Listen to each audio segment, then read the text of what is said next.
Hello everyone, I am your mentor Nadeem Akhtar. मैं आज हाजिर हूँ एडोब इलस्ट्रेटर के लेक्चर नंबर 6 के साथ। एडोब इलस्ट्रेटर के लेक्चर नंबर 6 में हम ट्रांसफॉर्मेशन की क्लास नंबर 2 बोलेंगे इसको हम। इसके अंदर हम डिटेल में और डिफरेंट अंदाज में सीखेंगे किस तरह से हम रोटेशन टूल को यूज़ कर सकते हैं, किस तरह से रिफ्लेक्शन टूल को या स्केल टूल को और नए अंदाज में और काफ़ी एडवांस लेवल में हम किस तरह से इन टूल्स को यूज़ कर सकते हैं अपने आर्ट वर्क में, अपने डिज़ाइंस में, अपने तमाम चीज़ों में हम किस तरह से इसको यूटिलाइज़ कर सकते हैं। चलिए स्टार्ट करते हैं एडोब इलस्ट्रेटर का लेक्चर नंबर 6।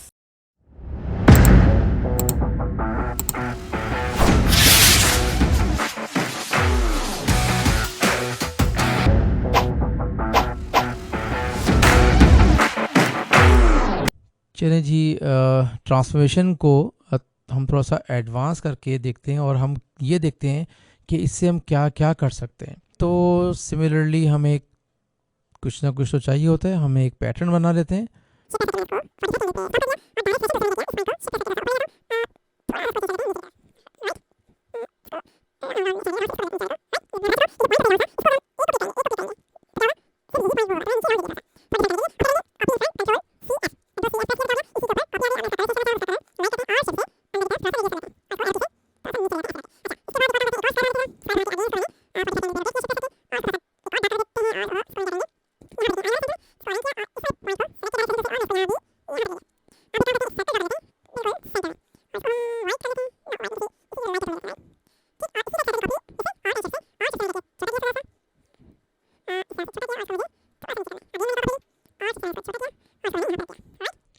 चलो जी, एक हमारा सिंपल सा पैटर्न बन गया। अब इसको कंट्रोल जी से ग्रुप करना मत भूलिएगा। ग्रुप नहीं करेंगे तो ये सारे की सारी अलाइनमेंट आउट हो जाएगी। शिफ्ट से मैंने इसको छोटा किया, ठीक है। बगैर शिफ्ट के करेंगे तो बहुत बुरा हाल हो जाएगा इसका। चलें जी, एक तो हमारे पास पैटर्न आ गया ये वाला। अब बात आती है कि इसको ट्रांसफॉर्मेशन में कैसे लेके आएंगे। हम इस ट्रांसफॉर्मेशन में इस पैटर्न को क्या क्या कर सकते हैं, इसको कैसी कैसी हम मूवमेंट दे सकते हैं। अब देखें, ये तो हमने ट्रांसफॉर्मेशन कर लिया यहाँ से, राइट। मूव सब कुछ कर लिया, स्केल भी कर लिया, शेयर भी कर लिया। अब एक और ट्रांसफॉर्मेशन टूल बार में जाएंगे। टूल बार में अब यहाँ देखें रोटेशन टूल दिया हुआ है, इस पर हम क्लिक करेंगे। सिमिलरली एंड में जाके इसको हम बाहर निकाल देंगे। क्या है यहाँ पर दिया हुआ है, एक रोटेशन टूल और एक रिफ्लेक्ट टूल, जो कि ऑलरेडी हम पढ़ चुके हैं। लेकिन इसमें और उसमें क्या डिफरेंस है वो हम देखते हैं।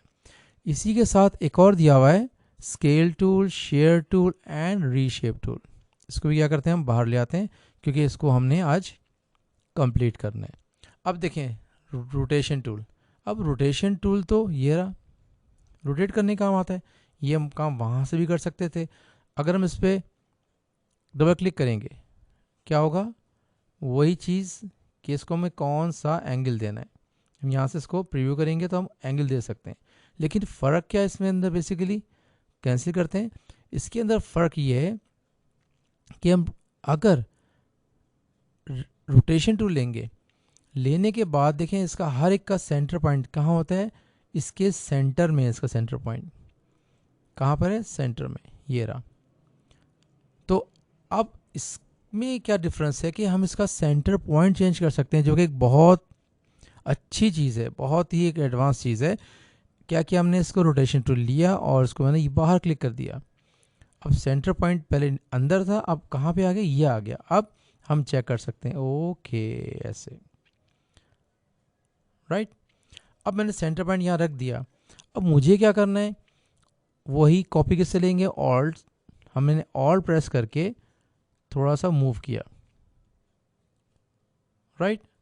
अब देखें, अब मैं 44.26 आ रहा है या इस तरह से आ रहा है, तो हमें वो एंगल लेना है जो मल्टीपल हो, किसका, 360 डिग्री का। क्योंकि पूरे सर्कल में 360 डिग्री होते हैं, तो हम कोई ऐसा एंगल लेंगे जो 360 का मल्टीपल हो। यानी कि अगर मैं लेता हूँ 360 का हाफ 180, 180 का हाफ 90, 90 का हाफ 45, 45 का हाफ 22.5 आई थिंक, और इसी तरह से हम 360 का मल्टीपल लेंगे।